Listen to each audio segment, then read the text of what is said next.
I don't know much behind this, but to start off this video, I'm gonna go straight to a Honda dealership, and hopefully one of the salesmen can help me sell this car, because I really like it. It's brilliant. There are some key things and a few things I don't like about it, but that's just from my point of view. Here she is.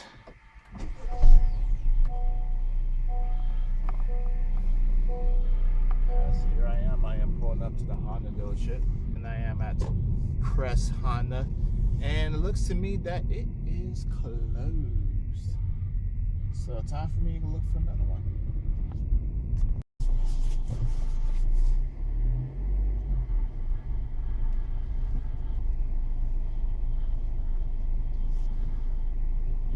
There we go. Well, sadly, it looks like this Honda dealership is closed as well. So I won't be able to speak to a sales associate, but that means I guess I won't be bothered. But I do want to be more informed about the Honda Accord. All right, I am here at Honda Murfreesboro. We have a sales associate here already, and I know for a fact that this dealership is open. So let's get to know more about the Honda Accord, shall we? I wouldn't dare say this is similar, but it has the cloth seats and the same gear lever as well. And the top of the line that he's going to show me is priced at $25,950. So essentially $36,000. That's kind of a lot, almost 40 grand. Hope it's worth it. To wait for the sales associate, man. Let me just see. This is for the 2-liter Touring, and you can tell it has this little radar at the front. And then you're also looking at the base, the LX, which also has this radar. It's missing those. I'm not for sure where those 3 little dots were on the left side over here. I had the camera up straight. But at least you know that it has that option as well for on the base model. So I can tell that the Honda Accord has more safety features standard versus optional. And while we're just waiting for the keys to the mid-size Honda Accord, let's take a look at these compact SUVs in comparison and what you're getting. So we just look at the price ranges of these. This is the 2019 CR-V 1.5, so it's the same engine as that. Got all-wheel drive, which I don't believe the Honda Accord is optional with, and it's priced at 32 grand. Real quick, man, what's your name, sir? Eric Payne. Eric Payne. Yes, sir. All righty. Murfreesboro, yes, sir. So let's take a look at this 2-liter turbo, shall we? All right, we will. So, talking about the Ford 2019 2.0 Touring Turbo. One thing about it that's really nice, just going from many of them, it's like the little brother of our famous Type R vehicle. Now, double lock is going to come with your remote start settings right here. So by holding down this key fob, you're going to be able to engage, especially in summertime, like we are still in right now. It's going to give you air conditioning already set into your vehicle. All right.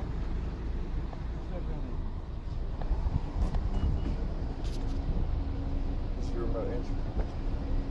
Well, smart entry. The reason we're in standby mode is because I was starting the vehicle with the fob. This prevents theft. So if someone were to get into your vehicle, like if you were at home and you just put it on standby, no one's going to be able to get into your vehicle and run off with it or drive off with it, simply because they don't have the fob on them. So instead, you would have to actually get in the vehicle because it turns off, and then power it on. Okay. So now I'm about to power the vehicle on from being inside of the vehicle. It's a depth measure. Now on the 2.0 Touring, it's going to have cooling seats as well. So you're about to start noticing your seat will get cool. It has 3 levels to that, 1, 2, and 3. It also is on the passenger side as well. From here I can control my rear vents as well as my front. And my passenger, if they don't want to, if I'm a hot nature person, the person on the passenger side is cold nature, they're going to be able to have their air blasting over here by turning off the sync button, so I can change my temperature however I want, and they can have their temperature however they like. Alright? Now let's go back a little bit. Let's look at the home screen. Now on a Touring model, you're going to have navigation. You're also going to have Android and Apple CarPlay. That's a smartphone connection right here. When you use a USB, you're going to be able to do all of your functions with the Android and Apple CarPlay on this screen right here. Makes things really simple. So when you go into the 2.0s, Honda decided to give this more of a luxury feel. So we've opened the space of the vehicle. So we're going into gears. So I'm going to keep my foot on the brake. I'll show you right here. You can see the screen. This is the new reverse module. View, wide, top down. So it also comes equipped with sensors in the front left, front right, back, on all areas. So it's going to be able to beep and recognize if someone's moving in all areas. Now what's really cool about the touring level on this Accord is that it has the HUD display up top. Throwing it back in the park. One thing that people have famed Honda for doing is its top of the line Honda Sensing product. Now that's going to include its lane keeping assist system. It's going to include the collision mitigated braking system, the off-road departure system, and all those are really fancy terms, but let me break them down for you, all right? So starting to neutral, I'm going to close this door real quick. Take it off Econ. You have a pretty blank dashboard up here. Other than you can tell that my gas is near empty right now.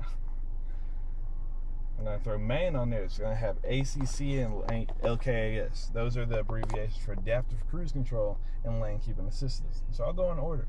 Adaptive cruise control is if I'm on the interstate and I'm following somebody, I can set my cruise control option to adjust to the speed that's in front of me. So if I'm setting it to 70 miles per hour and I've got my brackets up right here. So, all right, I've got my brackets up, and now I put my follow speed. I can have it on distance far, medium, and short.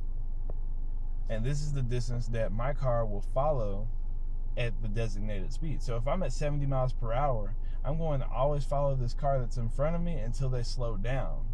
If they slow down, I will at least be the car lengths, the short, medium, or far length from behind them, all right? Now, if that car is to move out the way, then I'm going to be moving at 70 miles per hour that whole time. Now, what I really like to talk about is lane keeping assist. So if I never set anything for my brackets on the following speed, by just having these brackets right here, it's going to allow me to have lane keeping assist if I'm going 45 miles per hour or higher. These dotted, they're outlines right now up there. When they're filled in, it's going to be a full on lane, and it'll be filled in. What that means for me is this car will start to be able to drive itself. Now, we don't recommend anyone use this as a feature that's going to, drive them the whole way back home. For me, it's Memphis. This feature is meant to deter anything from going on if you have to take your hands away from the steering wheel. But it's going to adapt to the lane and recognize the lane. We don't say that this is just a safety precaution, for sure. But it will take turns for you even on the interstate and even on longer streets, all right? To cancel any of this, I just hit the main button and all of that goes away, all right? All right. So we went over that. This is also on the LX model, right? As standard. That's actually, because I noticed that. I noticed it was cruise control, but I never actually did the not the lane keep assist, the adaptive. Right. Yeah, I never did the adaptive. I've experienced that on the Mazda CX-5, I believe, CX-3. But I never experienced it on the Honda Accord, so I got to give that a shot when I get back in the car. Absolutely. All right, that's pretty cool. The difference between this one and the LX model obviously was the gear lever, which I am grateful that you showed me of. And also the screen, the head display as well. Oh, yeah. But the infotainment center as well. This is, when you go back in reverse, can you put it back in reverse for me, please? I've noticed that this heads-up display is more refined, more like HD per se. The other one is a good, decent screen, but this is like full color HD, I would say. Okay. Yeah, compared to LX. And this one has the nice sunroof as well. That's nice. No, it's just one touch power sunroof.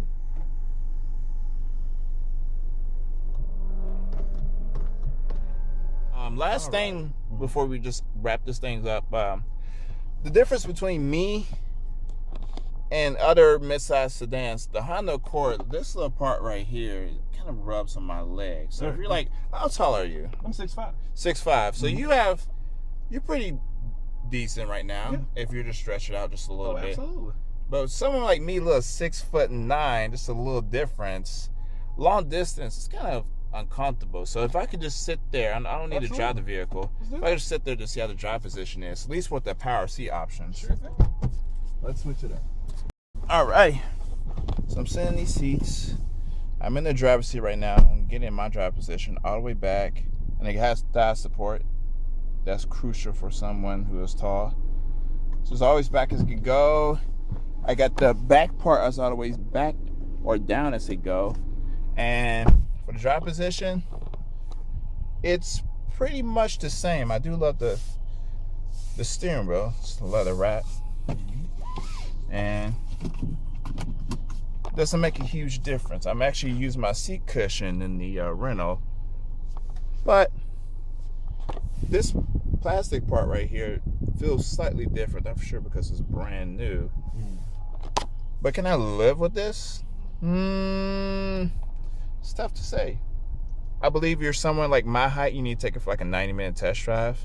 But I believe, if you're 6'5" and above, take it for a 90-minute test drive and see if you can live with it daily. As of right now, I'm pretty comfortable in it. So I want to thank Eric Payne for helping me assist on that Honda Accord 2-liter turbo touring. Now it's back to my LX Accord, and I'm gonna give you forgive me if it seems that way, but I do like to do the little process of waiting, driving to this dealership, having no's and yes and stuff like that, making some awkward situations, but people not understanding what I'm doing. So just forgive me if it seems more like a vlog. So I'm actually trying out that lane keep assist and adaptive cruise control. I didn't even know this LX model had that. And I did see this stuff on the steering wheel, but honestly, just me, I just keep the cruise control on, don't mess with anything else. But nonetheless, I have it on with me right now. I'm not for sure if you guys can see the screen right now. It takes a second or two to let the camera readjust. But I got the lane keep assist on, and what I'm going to do now is actually, my hand's going to be right next to the steering wheel, don't worry.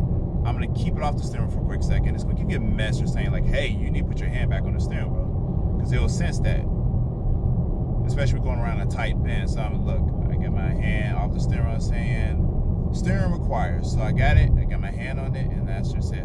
It's pretty cool that you can get this on the base model. Usually some cars will require you get like the upper trim level and etc. just to have some type of this feature. A few more touches about the Honda Accord, at least in the interior. Starting with the gauge cluster. There's a tachometer on the left, a traditional tachometer. You press this home button right here, then you can change that tachometer to more useful features. So you got the range and fuel, which would display. You got your trip A, trip B. Click the home button again, you got your speed and your time, and it'll give you all that information. Click the home button again, you got the traffic sign, which currently I showed you earlier. Once you pass like a speed limit sign, it'll show up on the miles per hour, and a stop sign as well. Got your drive support, your lane keep assist, and your adaptive cruise control. So it won't just only show up in the center, it'll be full display for you. Click the home button again. Driver attention, got your maintenance, just in case you want to change your maintenance light. I think it gets oil change every 10,000 miles. Safety support and warnings. So there are none warnings right now. So let's go ahead and keep on the tachometer. Just how I like it. Another cool feature is when you have the climate control on. Right now I currently have it on 73 degrees. The air conditioner is on. One thing I don't like is does it indicate if it's on. You click it, now it's off. Now you click it again, it's on. And it'll say AC on for just for a little bit, and it'll just go away. I believe it should stay illuminated so you can know, just in case. But nonetheless, so one thing I really like about it is when you turn it to the right for heat, you get this red outline on both the driver's and the passenger side. And if we turn to the left for cool, once again, it turns blue to a different color. That's a nice cool feature I like about this car. Now you got your modes and there's display for you.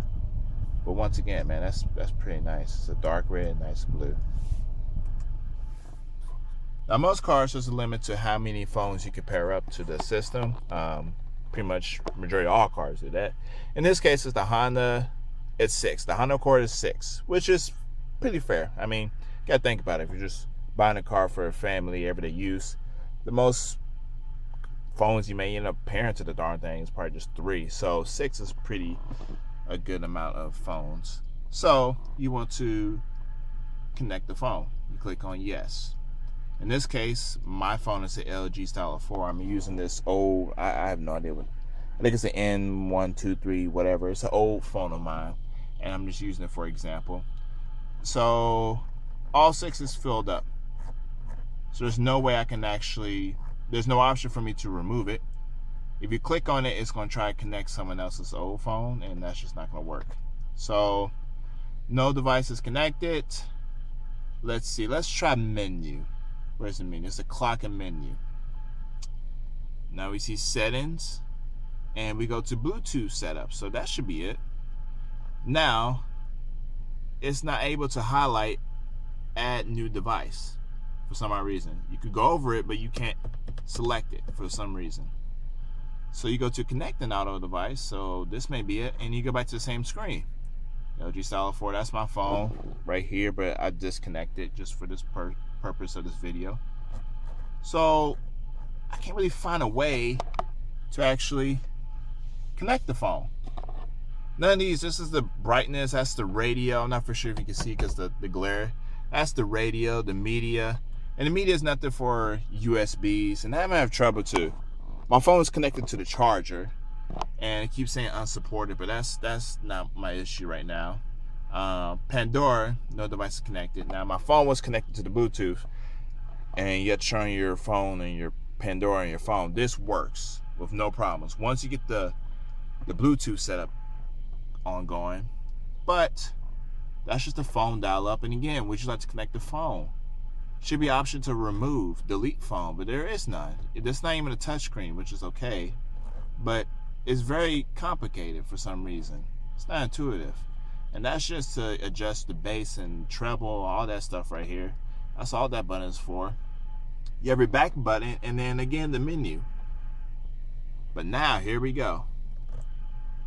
You go to settings, Bluetooth setup,